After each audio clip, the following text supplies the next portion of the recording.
दोस्तों हमारे साथ जुड़े रहने के लिए और वापस आकर हमारे वीडियोस को देखने के लिए आपका दिल से धन्यवाद।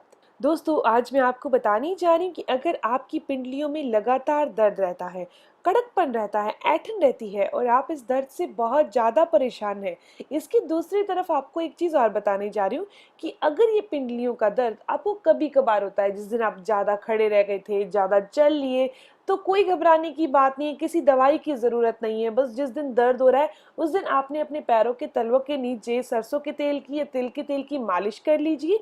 ऐसा करने से स्वेलिंग दूर हो जाएगी जो पिंडलियों में आई होगी और ब्लड का सर्कुलेशन सही से होने लगेगा। इसके अलावा एक काम और कर लेना, रात को सोते टाइम जिस दिन दर्द हो रहा है उस दिन 20 मिनट के लिए अपनी टांगों को दीवार के सहारे खड़े कर लेना। ये ब्लड के सर्कुलेशन को और अच्छा कर देगी।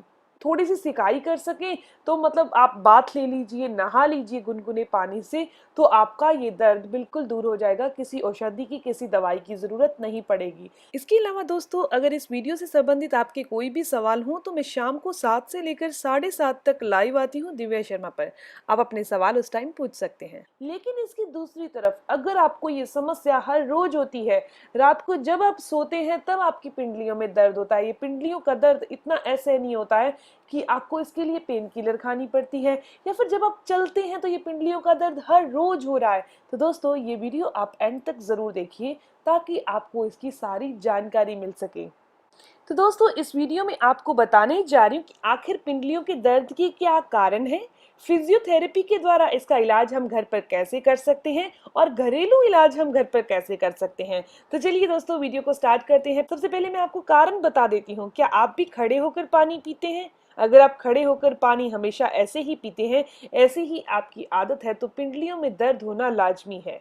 इसके अलावा दोस्तों अगर आपका कोई ऐसा काम है, ऐसा बिजनेस है जिसमें आपको ज्यादा लंबे टाइम तक खड़े रहना पड़ता है या टांगों को लटका कर रखना पड़ता है, तो पिंडलियों में दर्द लगातार हो सकता है। दोस्तों शरीर में कुछ विशेष प्रकार के मिनरल की कमी से भी रात को सोते समय पिंडलियों में दर्द होता है। दोस्तों हमारे शरीर को चलाने के लिए कुछ खास न्यूट्रिशन की जरूरत होती है।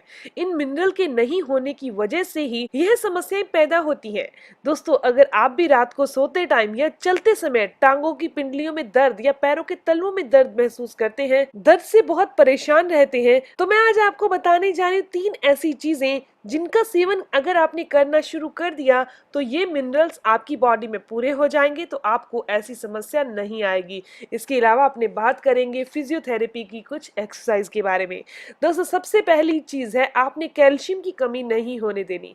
एक्चुअली बॉडी के अंदर अगर कैल्शियम की कमी हो जाए तो मसल पेन रहना शुरू हो जाता है। आपने तो ये सुना होगा ना कि कैल्शियम की कमी से हड्डियां कमजोर होती हैं। एक्चुअली कैल्शियम एक ऐसा घटक है हमारी बॉडी के अंदर जिसकी कमी अगर हो जाए तो बाकी के सभी मिनरल्स चाहे हमारी बॉडी में पूरे हों लेकिन वो हमारी बॉडी के लिए उपयोगी नहीं होते, वैल्यूएबल नहीं होते। तो आपको अपनी बॉडी में कैल्शियम की कमी को तो पूरा रखना ही है। कैल्शियम की कुछ अच्छी चीजें हैं जिनके बारे में मैं आपको बता देती हूँ। दोस्तों आप रात को सोते टाइम 1 चम्मच तिल भिगो दीजिए, सुबह इसका सेवन कर सकते हैं। आप दिन में कभी भी भुने हुए चने और गुड़ का सेवन कर सकते हैं। इसके अलावा आप रागी जो होती है उसका सेवन कर सकते हैं। 2 चम्मच रागी को भिगो दीजिए, सुबह इसका सेवन कर लीजिए। आप चूना आता है उसका सेवन कर सकते हैं, सिर्फ कनक के दाने जितना, किसी भी गन्ने के जूस में मिक्स करके, अनार के जूस में मिक्स करके, दही में मिक्स करके, दाल में मिक्स करके, पानी में मिक्स करके। लेकिन सिर्फ इतना ध्यान रखिएगा कि चूने को कभी भी दूध के अंदर मिक्स करके नहीं दिया जाता। दोस्तों अब बात करते हैं दूसरी चीज की, वो है विटामिन डी। आपने अपनी बॉडी में विटामिन डी की कमी भी नहीं होने देनी। एक्चुअली विटामिन डी की कमी से मसल पेन रहता है। इसके अलावा हड्डियां भी कमजोर पड़ जाती हैं, मसल में स्वेलिंग रहने लगती है।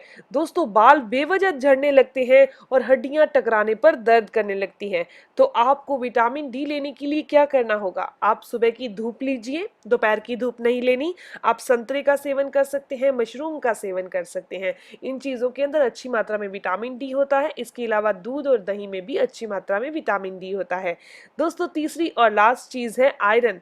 आयरन की कमी से भी बॉडी के अंदर थकावट, कमजोरी रहती है। तो फिर वो थकावट और कमजोरी आपको शोल्डर पेन दे सकती है, बॉडी पेन दे सकती है, लेग पेन दे सकती है। तो आयरन की कमी को सिर्फ 15 दिन के अंदर पूरा किया जा सकता है। आप 15 दिन के लिए रोजाना आधा गिलास पालक का जूस पीना शुरू कर दीजिए। यानी कि 100 से 150 ml के करीब आप पालक का जूस पीना शुरू कर दीजिए। ऐसा करने से आयरन की कमी पूरी हो जाएगी। इसके अलावा आप रात को 2 अंजीर और 5 से 6 किशमिश भिगो दीजिए और सुबह इनकी चटनी बनाकर उसी पानी में मिक्स करके एक शेक बनाकर सुबह पी लीजिए। ऐसा करने से 5 से 7 दिन के अंदर ही आयरन की कमी पूरी हो जाएगी।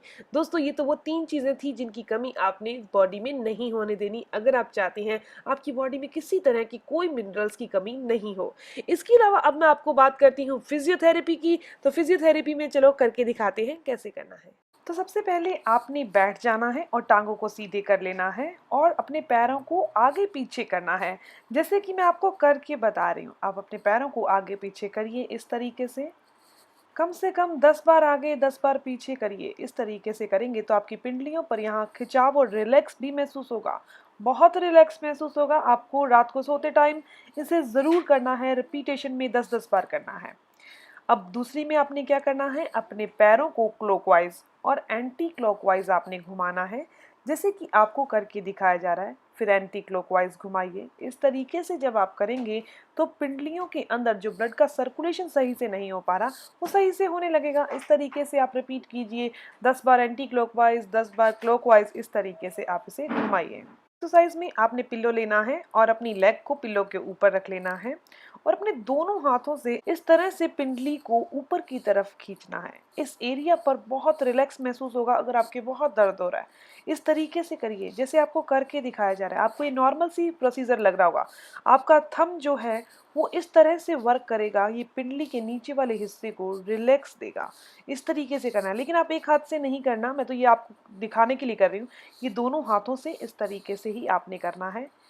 स्किन को ऊपर की तरफ लेके जाएंगे, ब्लड का सर्कुलेशन अच्छे से होगा, आपको बहुत रिलैक्स महसूस होगा। इसके अलावा जिनको नींद अच्छे से नहीं आती उनके लिए भी बहुत अच्छा है। तो दोस्तों, ये था कंप्लीट इलाज। अगर आपकी पिंडलियों में बहुत दर्द होता है, पैरों के तलवों में बहुत दर्द होता है, तो आज से ही इस इलाज को फॉलो कीजिए। 3 चीज़ों को अपनी डाइट में शामिल कर लीजिए। इसके अलावा इस फिजियोथेरेपी वाली एक्सरसाइज जो तीनों बताई हैं उनको फॉलो कीजिए, आपको बहुत अच्छे रिजल्ट मिलेंगे। अगर आप कोई सवाल पूछना चाहते हैं तो ज़रूर पूछिए, आपके हर एक सवाल का जवाब ज़रूर दिया जाएगा। और सामने आकर पूछना चाहते हैं तो मैं लाइव आती हूँ 7 से 7:30 शाम को, आप तब भी पूछ सकते हैं। मिलते हैं दोस्तों नेक्स्ट वीडियो में, तब तक के लिए stay healthy, always be happy. Thank you for watching my video. Okay, bye.